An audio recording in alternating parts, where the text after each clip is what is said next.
Hello, everyone out there in Facebook land and YouTube land. This is Dawn DelVecchio coming to you from Priestess School on Facebook, as well as live from Sedona, Arizona. And very much like yesterday, I was in a meditation, although this time out in the woods in a place that I go, and received the sort of the download of a title without a lot of information.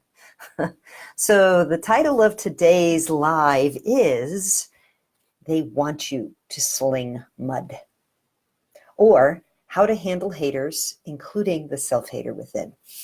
So I have some sense of what this is I'm supposed to be talking about, but I just want to connect in so that I don't go left brain chitter chatter and actually get connected with the message. Hey there, Susan, welcome. Okay, so I'm just going to drop in and get connected with this theme of the day.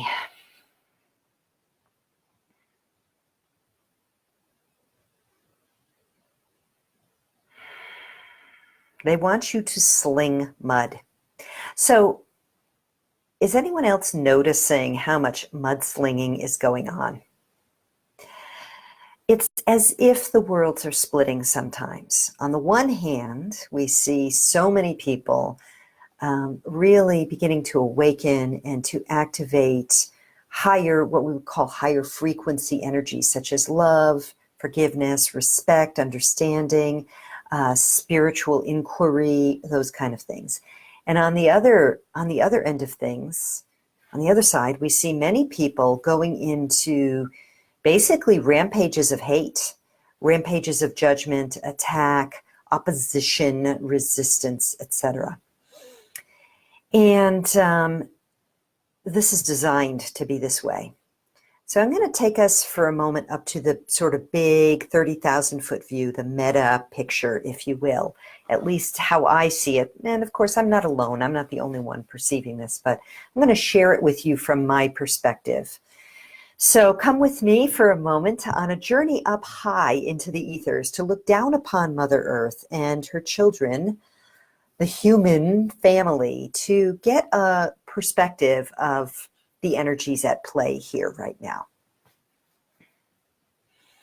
So, as I've said in videos past, the entire solar system is moving through a part of our Milky Way galaxy that is of a much higher frequency than where it had been in the past.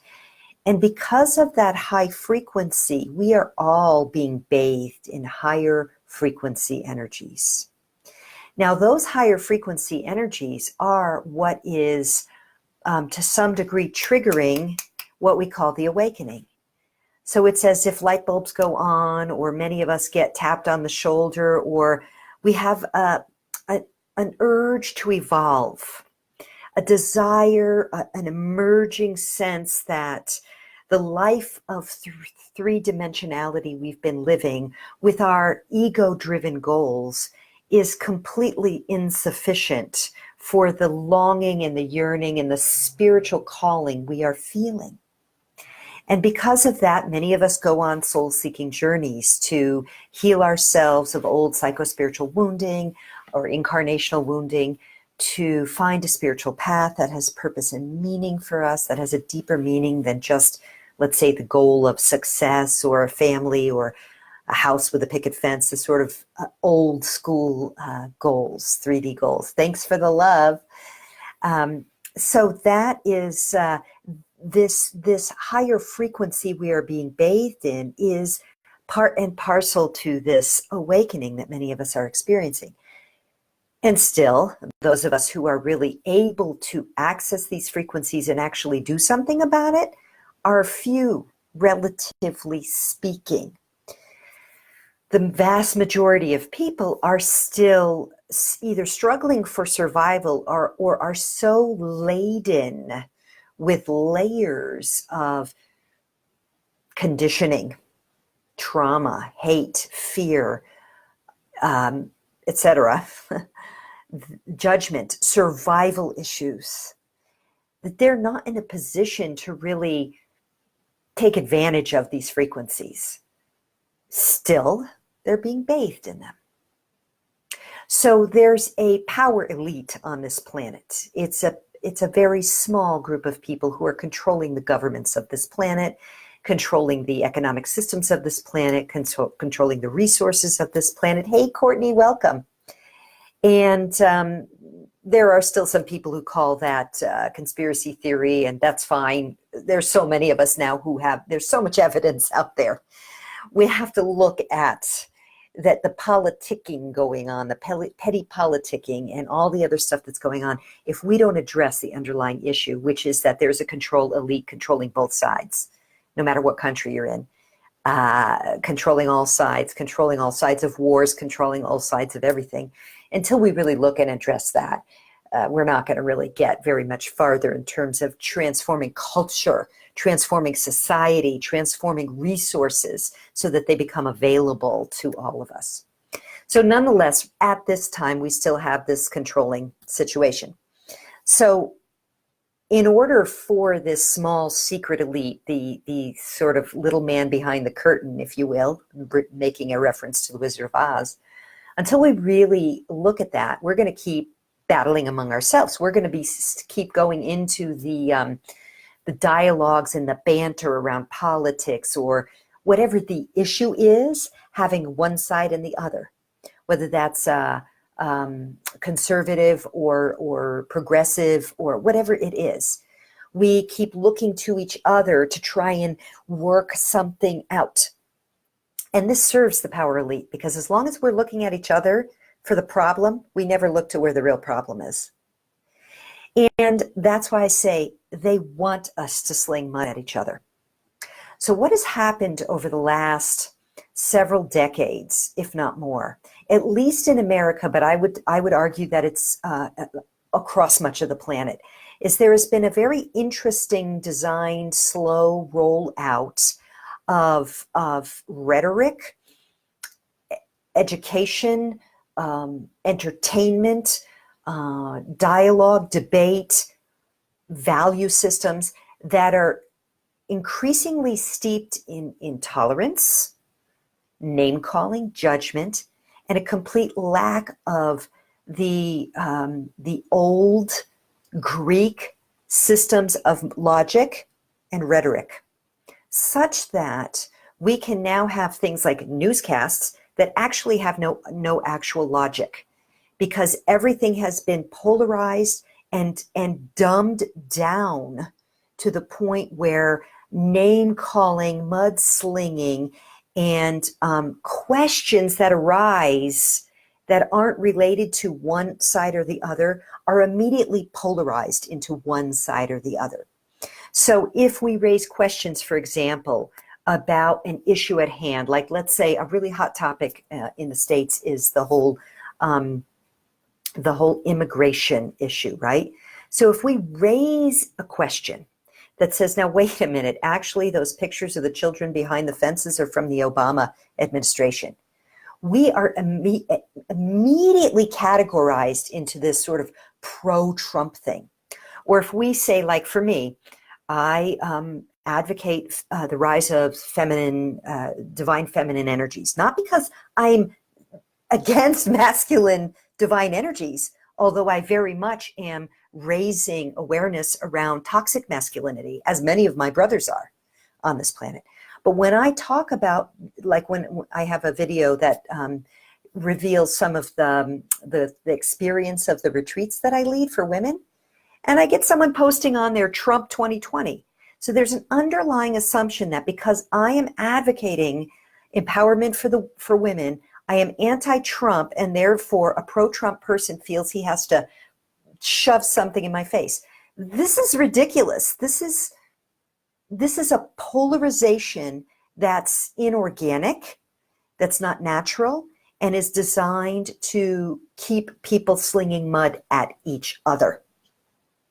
So I want to invite anyone who watches this to begin to look in your life at the places where mudslinging is starting to pull you in, or where mudslinging is a smoke screen to the real issues. Because as long as we are slinging mud at each other, what's happening is we are lowering our vibration into the frequencies of fear, separation, and hate. And when we do that, we cannot take advantage of and access the higher frequencies that we are being bathed in. So how do we deal with haters? First of all, don't engage in the battle. Please see it for what it is.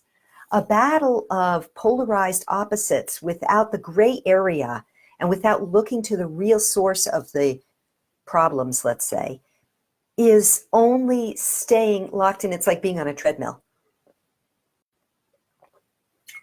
So how do we deal with the haters? On the 3D level, don't engage. On the higher frequency level, offer love, pour love into the situation, love as frequency.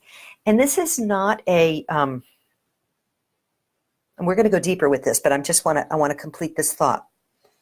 This is not pouring love in an arrogant, self-righteous, I'm spiritually holier than thou, therefore I'm going to look down my nose at your ignorance and offer you love. No, that's not what I'm talking about. I'm talking about activating the frequency of love within so we can recognize that they're lost. They're lost in form. They're lost in the identification of their rightness, of their ego minds. And it's that love that Christ said on the cross, Father, forgive them, for they know not what they do. Mother, Father God, divine, forgive them, for they know not what they do. Higher self in me, forgive them, for they know not what they do. So that's really the first level of how to deal with haters. So again, on the 3D level, don't engage. And on the higher level, how can you activate the frequency of love so that you recognize that they are lost in form, they are lost in ego identification, and they have been conditioned and manipulated to believe that they must stand on one side of a polarized dualistic fence in order to feel safe, in order to feel validated, or any of the other things that the ego mind seems to need in order to keep itself alive, let's just say. So that's how you deal with the haters out there, or at least a couple of ways. Now, the bigger issue, the deeper level here, the magic, the transformational power of leveraging these high frequency energies that are coming in right now, is that we begin to look at the self-hater within. We begin to look at this from the non-dual perspective of we're creating all of it. So if a hater is showing up in my field, attacking me, my beliefs, my values, whatever it is, what they're showing me really is a piece of me that needs to be healed. When we look at this world from a reflective universe, we see that everything out there is a vibrational match to what is in here within me. And paradoxically, in a way that the rational mind cannot understand, we are also doing this as a collective. And so even though you are having your unique experience and I am having my unique experience, we're also mirroring for each other certain things. And so for those of us who have been on this path, either a personal development and self-healing path or a spiritual path or both for some time now, what happens is our lives typically reflect a variety of frequencies that we're running. So some parts of our lives are extraordinary and magnificent and wonderful and loving and kind and safe and abundant and bountiful. And then all of a sudden something comes up for us that can be very difficult. A serious health crisis could be one of them. A hater very close in our midst that all of a sudden shows their true face and shocks us into basically either action or awareness that, whoa, I've got something I'm not dealing with here. Or it could show up as money issues. Many of us, especially light workers, oh, how we deal with those money issues. Have we been dealing with them for too freaking long or what? You know, many of us have spent many incarnations coming back over and over and over again, wanting to shine our light and being told again and again, we don't want your light, go away. Oh, you want to shine your light, you want to do your magic, you want to do your healing, we'll just burn you at the stake, we'll just torture you, we'll shame you, we'll dismiss you, we'll put you in mental institutions, you know, fill in the blank. And so many of us are really dealing with issues of finances. or have dealt with them in the past. I'm very, very, very grateful that I've made some big healings in this lifetime around money, big ones. And so that's another way that it shows up. And these are really reflections. So we've got the dual reflections. We've got some amazing things going on for us. And on the other hand, we've got some stuff that gets slinged, mud that gets slinged our way, whether those are health issues, financial issues, relationship issues. Maybe we really want to be in that divine relationship, that soul partnership. And yet, speaking of which, there's my husband calling me. Sorry, honey, I got to finish my call first. Or my video first.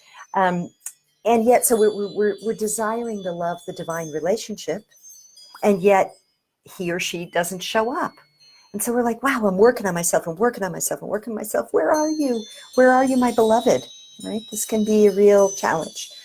So this is where we have to go within and really leverage these high frequencies right now to do our deep inner work, to really look at where am I a frequency match for haters? Where am I a frequency match for fear of death? Where am I a frequency match for physical dis-ease? Where am I a frequency match for not enoughness that may show up as no love, may show up as no money, whatever it is, scarcity energy. And this isn't so easy, is it? Because the frequency match is not necessarily in direct partnership with the energy that's coming at us. So let me see if I can make an example here. Okay, so for me, one of the things that came up in my deep work in preparing to step into more of a leadership role is that I received a couple days after my marriage. Many of you heard me talk about this a little bit before. I don't want to go into too much disclosure because it's a personal matter. I don't want to reveal details. A close person in my life, seemingly out of the blue, expressed an extraordinary amount of not just hate, but character assassination attacks that were completely false to fact. So I really had to go deeply within to look at where was I a frequency match to hate, mudslinging, character assassination, resentment, bitterness, the unwillingness to accept apologies, the unwillingness to forgive. So it's been a 1.5 year journey, almost a 1.25 year journey. And I've dug a lot of stuff up, almost none of it, pretty much none of it having to do with that person. But boy, I sure have found places in my life where I was unwilling to forgive my ex-husband for the way he treated my son in the end. Interesting. Running old tapes of judgment toward other people. Not that I would ever say it to their face, not that I would ever undermine them personally, but I was uploading judgment to the collective, to our collective consciousness. I was uploading critical judgments of others because of things that they were doing or saying that made me uncomfortable, but that were actually activating low vibrational frequencies of hate or judgment or attack that were not love.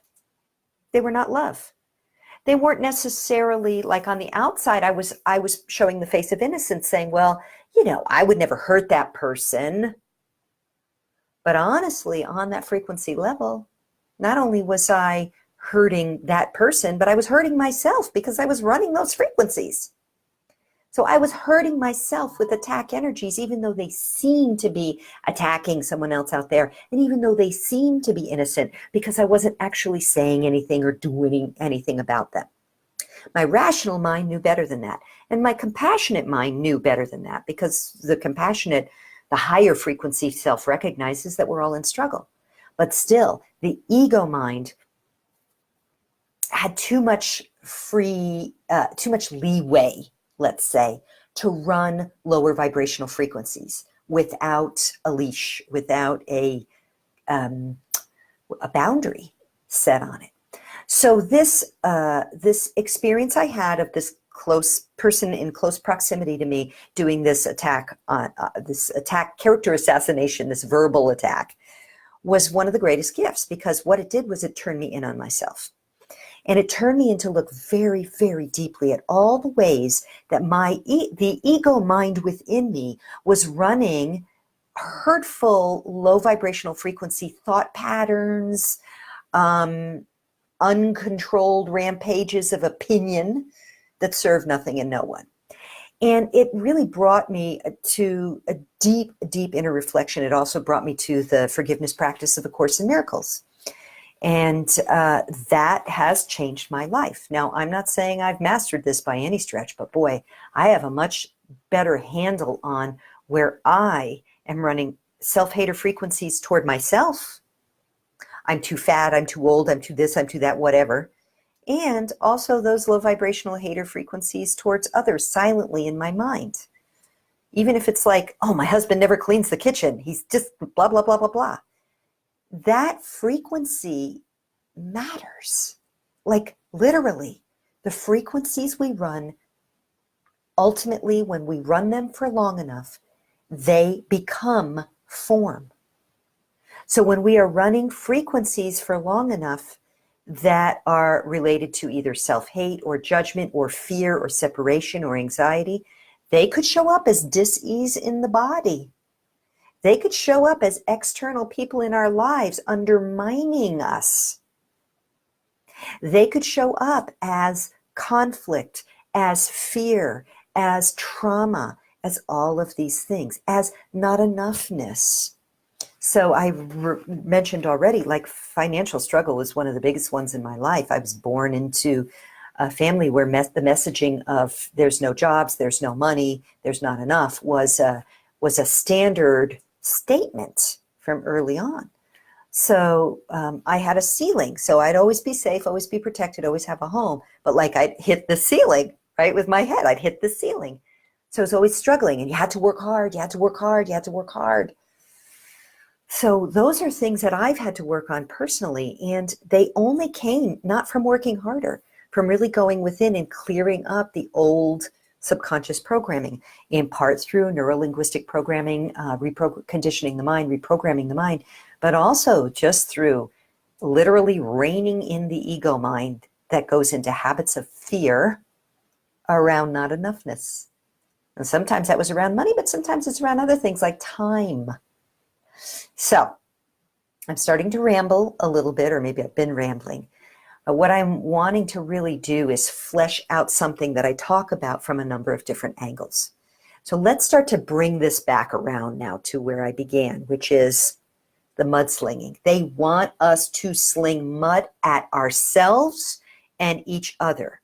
They, meaning the controllers on this planet, who we collectively created because we feel disempowered.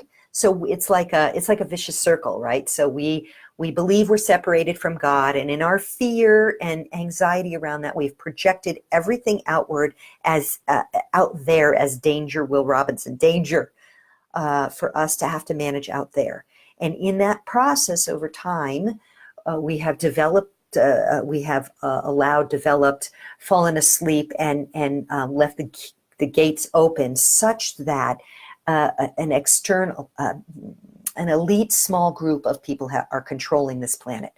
I mean, did you give anyone permission to put chemtrails in the sky? I certainly didn't, and yet it's going on, right?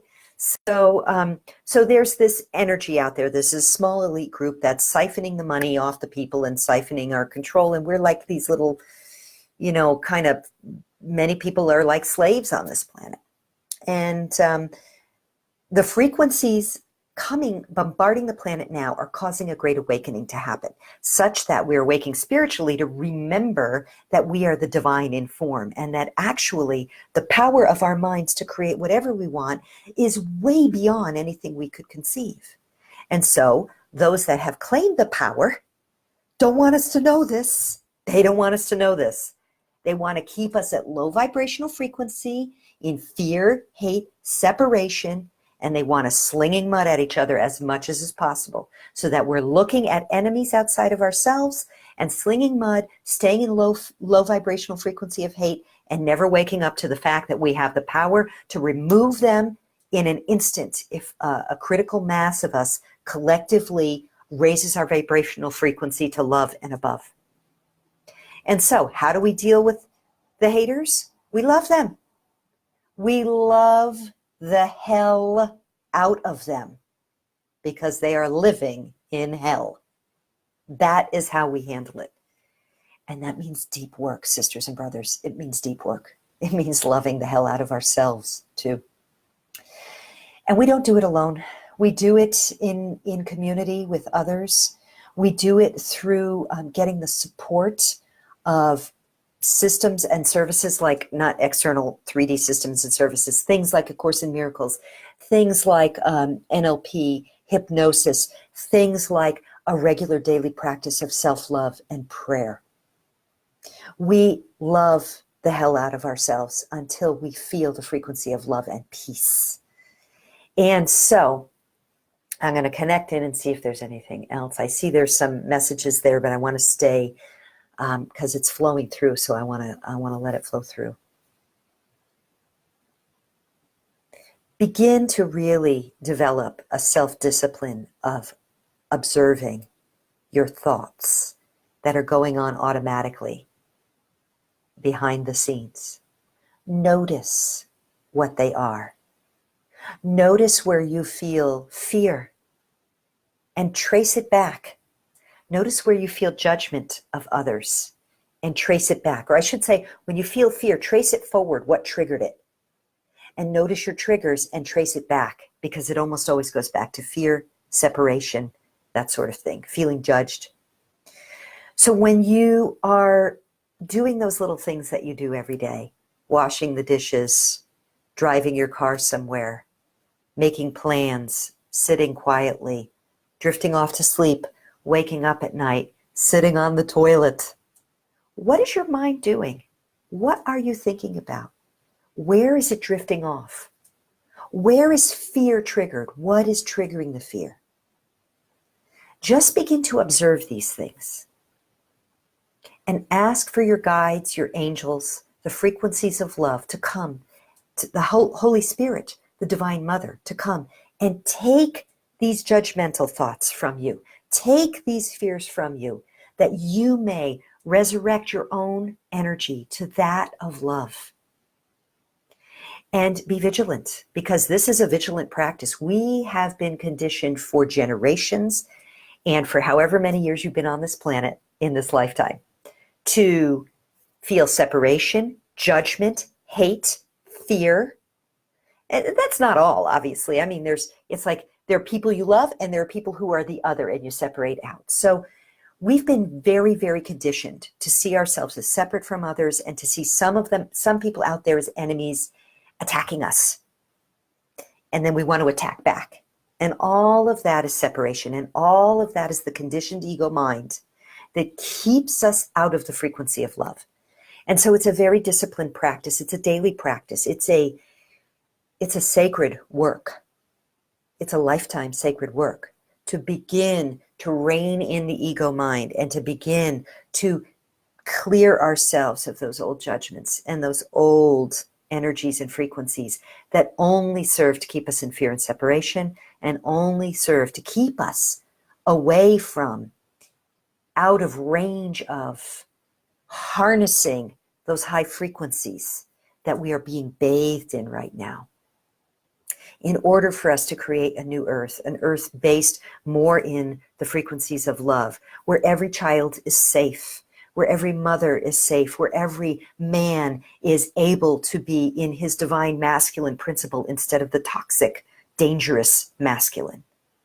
We must do our deep individual work.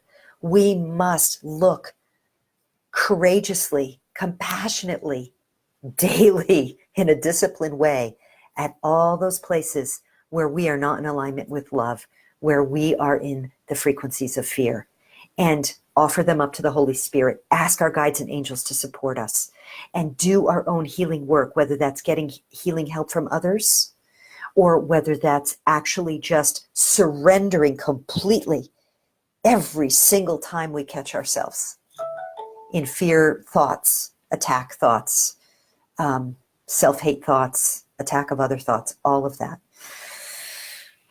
So it's the great work of our times. It's the great work of going from human to divine in a lifetime. And I truly believe we can do it. I do. But it isn't easy. It's simple in a way, but it's not easy. And so I ask you to share this message with others if you feel that it would be in service. And I will respond to I see like my computer's back there and I can see that you're writing, but I can't see what the words are. So thank you for your engagement and your responses. I will respond to them. I will reply. And I offer this with much love and bright blessings to each of you, that you may step away from the battlefield, rise above the battlefield, and love yourself enough to bring compassion, forgiveness to any mudslingers out there, and to put down your own willingness to sling mud at yourself. It is time to activate love, sisters and brothers. It is time to rise above the battlefield and be the love we came here to be. So I'll sign off for now, thanking you deeply and dearly, and offering each of you much love, that you may be a light on this planet at this time for those whose lives you touch. Mwah. Love you lots. Bye for now.